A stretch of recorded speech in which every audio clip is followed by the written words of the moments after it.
আমার একমাত্র মেয়ে অনুর বয়স এখন 14 মাস। হাঁটি হাঁটি পা পা করে নানা আবোল তাবোল বলবুলিয়ে ঘর ভরে রাখবে। এটাই তো হওয়ার কথা, আমাদেরও তাই প্রত্যাশা। কিন্তু ও ক্রমশ শুকিয়ে হাত পা কাঠি কাঠি আর গায়ের রং তেল চিটচিটে হয়ে গেছে। মুখে কোনো শব্দটি নেই, চলায় চাঞ্চল্য নেই।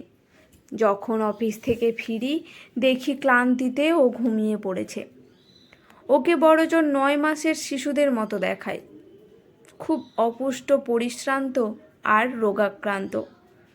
বুয়াকে প্রশ্ন করলে সোজা বলে দুধ, ডিম, কলা, খিচুড়ি, বিস্কুট সবই তো খেয়েছে, দুপুরে ঘুমিয়েছিল, বিকেলে বসুন্ধরার মাঠে খেলতে নিয়ে গিয়েছিলাম, আমি ওর সাথে খেলেছি, ভীষণ আনন্দিত ছিল ও। আমি ভাবলাম শারীরিক কসরতের কারণে ক্লান্ত হয়ে গেছে বুঝি, তাই অসময় ঘুমিয়ে পড়েছে। কিন্তু ক্রমাগত ওর অবস্থা খারাপ হতে লাগলো। ওকে দেখে কাঁচের টুকরোর মতো ভেঙে যায় আমার মন। কোনো অজানা রোগের আশঙ্কা করে ডাক্তারের কাছে নিয়ে গেলাম। দুর্বলতা ছাড়া ডাক্তার ওর মাঝে কোনো রোগ পেলেন না। অগত্যা তিনি আমাকে মৃদু অপমান করে বললেন, একে সুস্থ করা পরিবারের দায়িত্ব, ডাক্তারের নয়। সে অপুষ্টি ও সেবা যত্নহীনতায় ভুগছে। একটা বাচ্চার ঠিক যত্ন হলে তার শারীরিক অবস্থা এমন হওয়ার কথা নয়। তারপর পলাক্রমে ওর বাবা এবং আমি ছুটি নিলাম। আধমরা গাছ পানি ও সার পেলে যেমন জেগে ওঠে, তেমনি অল্প দিনেই মেয়েটি আমার তরতাজা হয়ে উঠল। ছুটি শেষ হলে ওকে ছেড়ে আর অফিসে যেতে ভালো লাগলো না। আমি উচ্চশিক্ষিতা, চাকুরিজীবী মহিলা, আমি গর্বিত।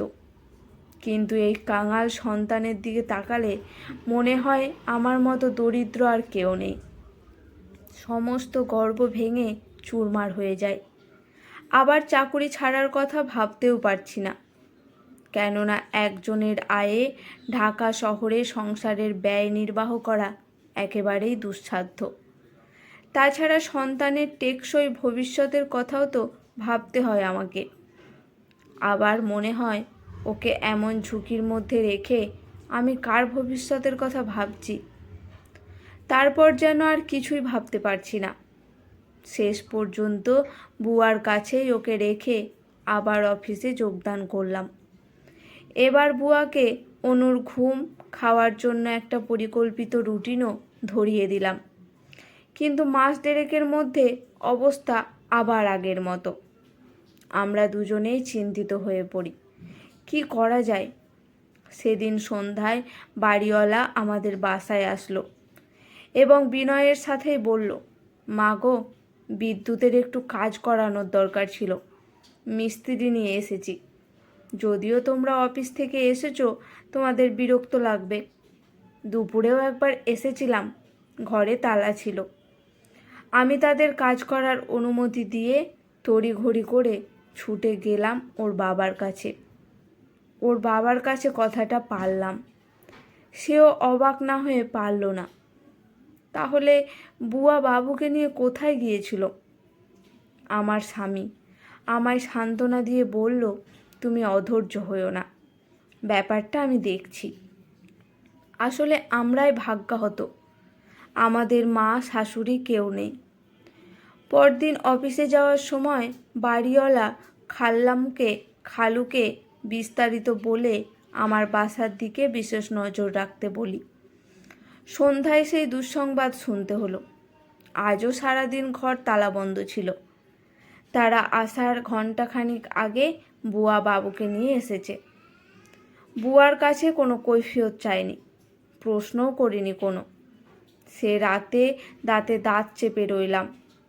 সকালবেলায় নিয়ম মতো আমরা দুজনেই অফিসে রওনা হলাম, কিন্তু অফিসে গেলাম না। বাড়ির মূল ফটকের বাইরে আড়ি পেতে রইলাম। আধ ঘন্টা পরে আমার স্বামী চিৎকার করে বলল, ওই যে আমাদের অনুকে নিয়ে যাচ্ছে বুয়া। আমি অবাক হয়ে দেখলাম অনুকে চেনাই যাচ্ছে না, যেন ছাই মাটি মাখা ওর সারা শরীরে ও চুলে। বুয়াকে খুব পুরনো আধময়লা একটা ছেঁড়া কাপড় পরা। আমরা তাকে অনুসরণ করতে লাগলাম। অনেকটা পথ চলে সে একটা বাজারে ঢুকলো, যেখানে আমাদের সচরাচর যাওয়া হয় না। অনু তখন কাঁদতেছিল। একটা দোকানে গিয়ে হাত পেতে বলল, স্যার, এতিম মাইয়াটা আমার, খিদায় কান্তাছে, 2 দিন ধইরা কিছুই খায় নাই, দয়া কইরা কিছু দিবেন?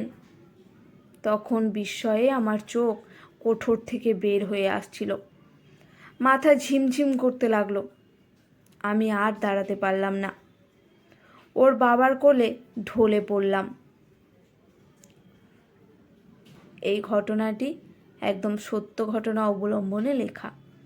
ভালো লাগলে অবশ্যই সাবস্ক্রাইব করে পাশে থাকবেন।